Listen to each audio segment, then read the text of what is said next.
अस्सलाम वालेकुम फ्रेंड्स। आज के लेक्चर में हम अरे, for each loop, break continue और फंक्शंस के बारे में पढ़ेंगे। ठीक हो गया, चलें स्टार्ट करते हैं। स्टार्ट करने से पहले मैं एक फाइल जनरेट कर लेता हूं जिसमें मैं नाम दे देता हूं अरे array.php। ठीक है, array.php की एक फाइल बना लेता हूं। ठीक है, इसमें मैं PHP का कोड लिखता हूं। मजीद वीडियोस देखने के लिए हमारे चैनल SST लैब को सब्सक्राइब करें और बेल आइकन को दबाना मत भूलें ताकि आपको हमारी वीडियोस वक्त पर मिलती रहें।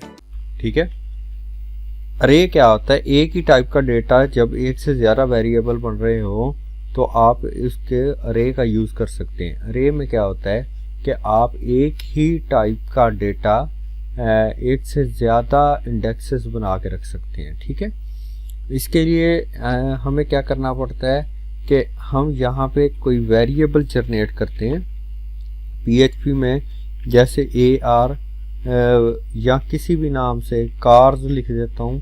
कार्स के नाम से वेरिएबल बनाया, इसके सामने इक्वल लगा के अरे कीवर्ड लिखूंगा। ठीक है, कीवर्ड लिखने के बाद ब्रैकेट को क्लोज करूंगा और इसमें कोटेशंस लगा के जितनी वैल्यूज लिखूंगा वो आ जाएंगी। जैसे मैं यहाँ पे लिख देता हूँ होंडा। ठीक है, होंडा के बाद लिख देता हूँ मैं टोयोटा। ठीक है, टोयोटा। अब मैं इसको प्रिंट करता हूँ। प्रिंट करने का तरीकाकार ये होता है, एक या तो हम प्रिंट लिख के $साइन कार्स लिखें तो क्या ये काम करेगा, इसको चेक करेंगे। लोकल होस्ट लैब के अंदर फोल्डर के अंदर हमारे पास अरे के नाम से फाइल है। तो ये देखें अरे टू स्ट्रिंग कन्वर्जन एरर आया है कि ये अरे टू स्ट्रिंग कन्वर्जन हो रही है।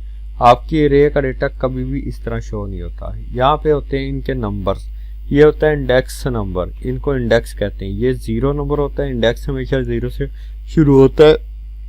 तो अरे में ये सबसे पहला इंडेक्स 0 है, इसके लिए हमें लिखना पड़ता है यहाँ पे 0। इस तरह लिखेंगे, देन हमें आउटपुट आएगी होंडा। ठीक है, अगर हम 1 लिखेंगे, 1 के ऊपर 0 पे होंडा है, 1 पे टोयोटा है, तो ये टोयोटा लिखा हुआ आ जाएगा। लेकिन अगर इसके ऊपर हम 2 कर देते हैं तो वो अनडिफाइंड इंडेक्स कह देगा कि इंडेक्स ये एग्जिस्ट नहीं करता। अनडिफाइंड ऑफसेट 2, इसका मतलब उसने कहा है ऑफसेट 2 के ये एग्जिस्ट ही नहीं करता। ठीक है, इस तरह मैं 0 या 1 में से एक वैल्यू लिखूंगा तो मेरे पास आ जाएगा। इसी तरह आप वैल्यू अपनी मर्जी से जितनी मर्जी बढ़ा सकते हैं। जैसे यहाँ पे सुजुकी, ठीक है, BMW, ठीक है, BMW ये मेरे पास आ जाता है रिकॉर्ड। ठीक है, अब जैसे ही मैं इसको नंबर 3 देता हूँ, 3 का मतलब यह है कि 0 1 2 3 BMW प्रिंट होगा। ठीक है, रिफ्रेश किया तो मेरे पास BMW प्रिंट हो गया। लेकिन अगर मैं चाहता हूँ कि मैंने सबको प्रिंट करना है तो मुझे क्या करना पड़ेगा, हर दफ़ा 0 1 2 3 लैरा कार्स को लैरा प्रिंट हर लाइन में लैरा करना पड़ेगा। इसके लिए एक और तरीका है कि अगर हम प्रिंट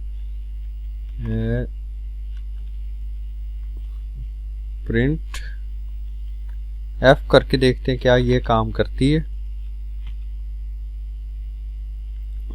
$साइन कार्स एक फंक्शन यूज होता है, $साइन, ये देखें अनकैच एरर है ये, इसके ऊपर इसमें अरे या कोई ज़्यादा डेटा को प्रिंट करने के लिए ये यूज़ होता है, लेकिन ये इस वक्त काम नहीं कर रहा। ठीक है, इसको जब भी आपने प्रिंटिंग के अलावा अरे पूरी को एक ही दफ़ा में प्रिंट करवाना है तो उसके लिए हम यूज़ करते हैं फॉर ईच लूप। ठीक है, फॉर ईच लूप क्या होता है, फॉर ईच लूप का यहाँ पे ये मकसद होता है कि आपका डेटा का वो खुद चेक करता है कि आपकी डेटा की लेंथ कितनी है। ठीक है, ये फॉर ईच लूप सिर्फ अरे के ऊपर ही इम्प्लीमेंट होता है। वो अरे की पूरी लेंथ को काउंट करके ऑटोमेटिकली उसकी ओवरऑल प्रिंटिंग करता है। इसका तरीकाकार ये है कि फॉर ईच लिखा, ईच लिखने के बाद पैरामीटर में हमने कार्स लिखना है, उस अरे का रेफरेंस देना है जिसको एज से हम $A रखेंगे। ठीक है, ये क्यों रखेंगे मैं अभी आपको डिफाइन कर देता हूँ। और प्रिंट हम करेंगे $A को। ठीक है, करने के बाद यहाँ पे स्पेस दे देता हूँ और यहाँ पे इसको मैं क्लोज कर देता हूँ। चलिए चेक करते हैं क्या ये रन होता है।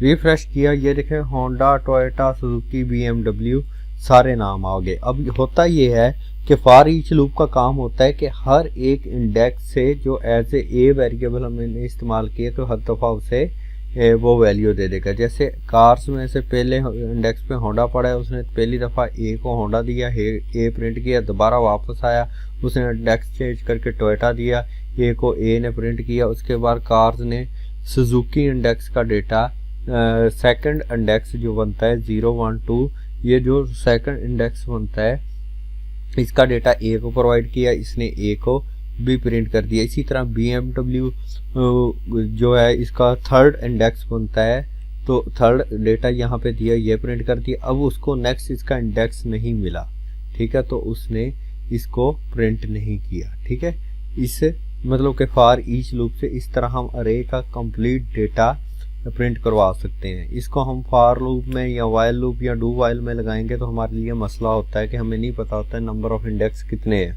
ठीक है, फॉर ईच लूप जो होता है ये खुद ब खुद जज कर लेता है, इसको पता चल जाता है कि जिस अरे को मैं प्रिंट करने लगा हूँ उसके टोटल नंबर ऑफ इंडेक्स कितने हैं। ठीक है, ये होता है फॉर ईच लूप का फंक्शन।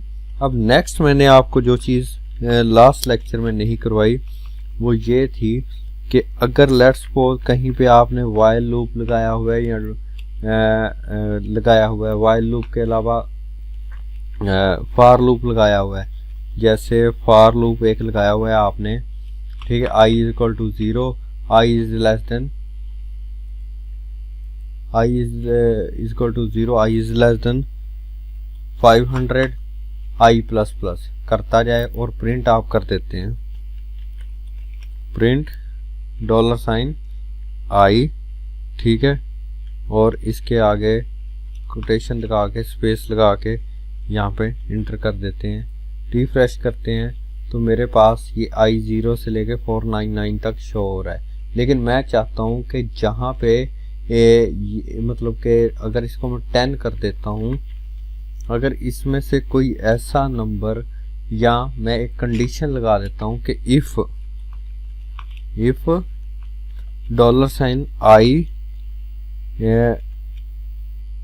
इज इक्वल टू 5, ठीक है, अगर 5 हो जाए तो यहाँ पे प्रोग्राम ब्रेक कर जाए। ब्रेक का मतलब ये होता है कि वो फिर यहाँ से ऑटोमेटिकली टर्मिनेट हो जाएगा। ठीक है, चलें चेक करते हैं कि 5 के ऊपर टर्मिनेट हो रहा है कि नहीं।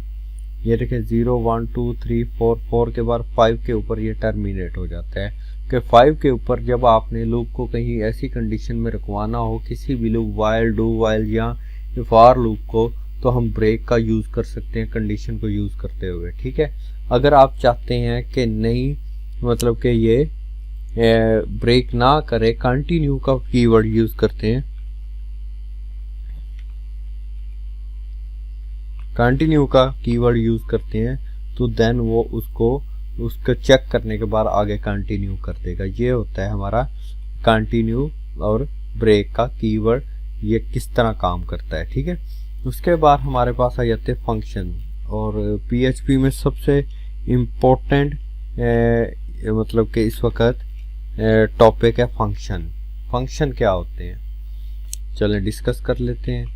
फंक्शन क्या होते हैं, आपने एक कोड को एक ब्लॉक में रखना होता है, ठीक है, लेकिन वो ब्लॉक तब तक रन नहीं होता जब आप उसको जब तक कॉल नहीं करते। ठीक है, हमें पता है कि हमारा कोड जो है एक सीक्वेंस में चलता है, यहाँ से लाइन रन हुई यहाँ तक चलती जाएगी। ठीक है, लेकिन कुछ कोड ऐसा होता है जिसको आप वहाँ पे नहीं, अपने एक जगह पे कोड लिख दिया लेकिन किसी और जगह पे रन करवाना चाहते हैं, या एक ही कोड को आप मल्टीपल जगह पे रन करवाना चाहते हैं, तो उसके लिए फंक्शन यूज़ होते हैं।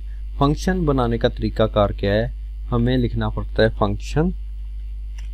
ठीक है, फंक्शन लिखा, फंक्शन लिखने के बाद आपने कोई किसी भी नेम का फंक्शन बना देना है, जैसे फैक्ट के नाम से मैं फंक्शन बनाता हूँ।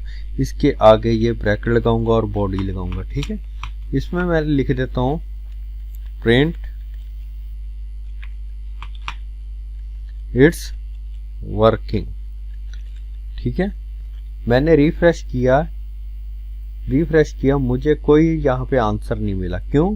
कि ये कोड ऑफ ब्लॉक वो इग्नोर कर देता है, ये कभी भी नहीं चलाता। उसको पता लगता है फंक्शन है, फंक्शन का मतलब जब तक इस चीज़ को आप कॉल नहीं करेंगे तब तक ये मैसेज नहीं आ जाए। इसको कॉल करने का तरीका ये है कि आपने उसको जहाँ पे प्रिंट करवाना है, जैसे यहाँ पे मैं लिख देता हूँ फैक्ट, यहाँ पे लिखता हूँ इसका मतलब है फैक्ट का फंक्शन कॉल करो। रिफ्रेश करता हूँ तो देन ये आगे मैसेज देगा इट्स वर्किंग। हम अगर इसको कट करके स्टार्ट में ले जाएं, क्या ये काम करेगा?